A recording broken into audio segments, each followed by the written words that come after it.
નમસ્કાર મિત્રો, સ્વાગત છે તમારું આજના એક નવા વિડીયોમાં। વૃદ્ધ પેન્શન યોજના 2025-26 ની અંદર તમામ જે વૃદ્ધ છે એમને 5,000 રૂપિયાની સહાય જેથી આપવામાં આવે છે।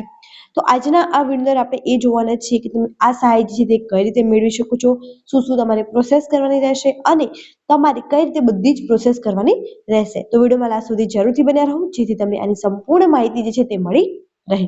તો હવે શરૂ કરીએ આજનો આ વિડીયો।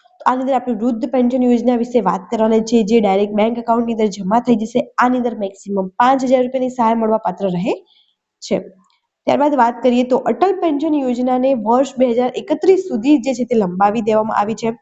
તેમાં દર મહિને 210 રૂપિયાના રોકાણ પર 5,000 રૂપિયા પેન્શન મળશે। માત્ર 210 રૂપિયાનું રોકાણ દર મહિને કરવાનું છે અને તમને 5,000 રૂપિયા દર મહિને આપવામાં આવશે। જાણો સ્કીમ સંભવિત ખાસ વાતો। તો આપણે આની અંદર જોઈએ કે અટલ પેન્શન યોજનાને નાણાકીય વર્ષ 2030-31 સુધી લંબાવવામાં આવી છે।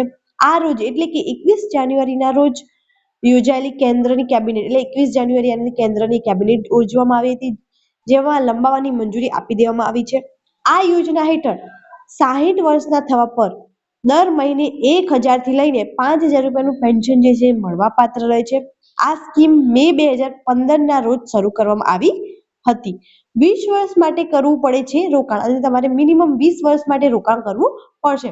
અટલ પેન્શન યોજના હેઠળ 60 વર્ષના થવા પર દર મહિને 1,000 થી લઈને 5,000 રૂપિયાનું પેન્શન મળે છે।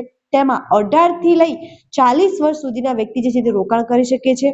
જો કોઈ વ્યક્તિ આ સ્કીમમાં જોડાય છે તો તેને ઓછામાં ઓછા 20 વર્ષ રોકાણ કરવું પડશે, તો જ એમને આનો લાભ મળવાપાત્ર રહેશે। તમારા પેન્શનના હિસાબે નક્કી થશે કે રોકાણની રકમ કેટલી રહેશે। તમારે પેન્શન જેટલું જોતું હોય એ પ્રમાણે રોકાણની રકમ રાખવાની રહેશે।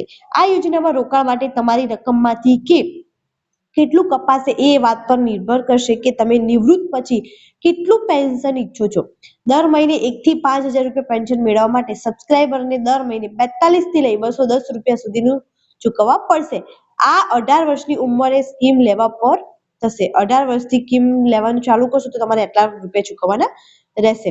જો કોઈ સબસ્ક્રાઇબર 40 વર્ષની ઉંમરે સ્કીમ લે છે તો ત્યારે દર મહિને 291 થી લઈ 1,454 રૂપિયા સુધીનું યોગદાન આપવું પડશે। સબસ્ક્રાઇબર માટે જેટલું વધુ યોગદાન આપશે તેની નિવૃત્તિ પછી તેને તેટલું જ વધારે પેન્શન જે છે તે મળવાપાત્ર રહેશે। અહીં જુઓ અટલ પેન્શન યોજનામાં કેટલા પૈસા જમા કરવા પર કેટલું પેન્શન મળશે।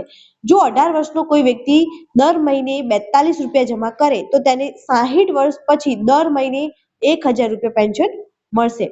84 રૂપિયા જમા કરશે તો તેને 2,000 રૂપિયા પેન્શન મળશે। 126 રૂપિયા જમા કરશે તો 3,000 રૂપિયા પેન્શન મળશે। 168 રૂપિયા જમા કરશે તો 4,000 રૂપિયાનું પેન્શન મળશે। 2,010 રૂપિયા જમા કરશે તો 5,000 રૂપિયાનું જે મેક્સિમમ પેન્શન છે તે મળવાપાત્ર રહેશે। ત્યારબાદ જો કોઈ વ્યક્તિ 40 વર્ષનો હોય અત્યારે અને 291 રૂપિયા કરશે તો એને 1,000 રૂપિયા મળશે। 582 રૂપિયા જમા કરશે તો 2,000 રૂપિયા મળશે। 873 રૂપિયા જમા કરશે તો એને 3,000 રૂપિયા પેન્શન મળશે। ત્યારબાદ જો 1,164 રૂપિયા જમા કરશે તો એને 4,000 રૂપિયા મંથલી પેન્શન મળવાપાત્ર રહેશે। અને જો તમે 1,454 રૂપિયા જમા કરો છો તો તમને 5,000 રૂપિયા પેન્શન મળશે। નોંધ એક લખેલી છે કે 19 થી 39 વર્ષના લોકો માટે પણ અલગ અલગ રકમ નક્કી કરવામાં આવી છે। તમે તે ઓનલાઈન અથવા બેંકમાં જઈને જાણી શકો છો। તમારી સુવિધા મુજબ હપ્તા ભરી શકો છો। આ યોજના હેઠળ રોકાણકારો માસિક, ત્રિમાસિક અથવા અર્ધમાસિક એટલે કે 6 મહિનાના સમયગાળામાં રોકાણ કરી શકે છે। યોગદાન ઓટો ડેબિટ થઈ જશે એટલે કે તમારા ખાતામાંથી નિર્ધારિત રકમ આપમેળે કપાઈ જશે અને તમારા પેન્શન ખાતામાં જમા થઈ જશે। જો હવે સબસ્ક્રાઇબરનું મૃત્યુ થઈ જાય તો તેના પછી જીવનસાથીને મળશે પેન્શન। સબસ્ક્રાઇબરના મૃત્યુ પછી તેના જીવનસાથીને સમાન પેન્શન ચૂકવવામાં આવશે અને સબસ્ક્રાઇબર અને જીવનસાથી બંનેના અવસાન પર 60 વર્ષની ઉંમર સુધી જમા થયેલ પેન્શનની રકમ નોમિનીને પરત કરવામાં આવશે। જો 60 વર્ષ પહેલા મૃત્યુ થાય તો તેનો જીવનસાથી એપીવાય ખાતામાં યોગદાન ચાલુ રાખી શકે છે। ગ્રાહકના પતિ કે પત્ની તે જ પેન્શનની રકમ મેળવવા માટે હકદાર હશે જે ગ્રાહકને મળવાની હતી। જો તમે ઈચ્છો છો તો આમ કરીને એપીવાય ખાતામાં જમા થયેલા પૂરા પૈસા જે છે તે ઉપાડી શકો છો। અટલ પેન્શન યોજના સંબંધિત અમુક ક્વેશ્ચન હોય છે તો આને પણ આપણે જોઈ લઈએ કે શું સેવિંગ એકાઉન્ટ વગર પણ એપીવાય એકાઉન્ટ ખોલી શકાય? તો ના, આ સ્કીમ માટે સેવિંગ એકાઉન્ટ હોવું જરૂરી છે.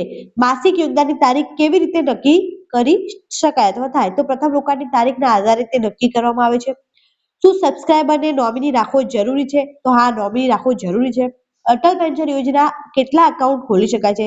તો અટલ પેન્શન યોજનાનું એક જ એકાઉન્ટ ખોલાવવાની પરવાનગી છે અત્યારે. પ્રશ્ન: જો ખાતામાં માસિક યોગદાન માટે બેલેન્સ ન હોય તો શું કરો? માસિક યોગદાન કરવા માટે તમારા ખાતામાં બેલેન્સ ન હોય તો એના ઉપર દંડ લેવામાં આવશે. અને અહીંયા તમે જે ઓફિશિયલ વેબસાઇટ છે એ પણ જોઈ શકો છો. તમે આની જે ઓફિશિયલ વેબસાઇટ છે www.npscra.protintech.in પર જઈ આની બધી જ અટલ પેન્શન યોજનાની માહિતી લઈ શકો છો. તમે ત્યાં તમારું જે છે તે પ્રોસેસ કરાવી અને એકાઉન્ટ ઓપન કરાવી શકો છો. તો આની અંદર તમે ચોક્કસથી અપ્લાય કરો, કેમ કે નજીવા રોકાણની અંદર તમને બહુ મોટી સહાય આની અંદર આપવામાં આવી રહી છે. 5,000 રૂપિયા સુધીનું પેન્શન જે છે તે અંદર મળવાપાત્ર રહે છે, માત્ર ને માત્ર 210 રૂપિયાના ઇન્વેસ્ટમેન્ટ થી. તો આ વિડીયો કહી દો જેથી જે પણ આની જરૂરિયાત હોય એ બધાને આની ઇન્ફોર્મેશન મળી રહે. Thank you so much for watching.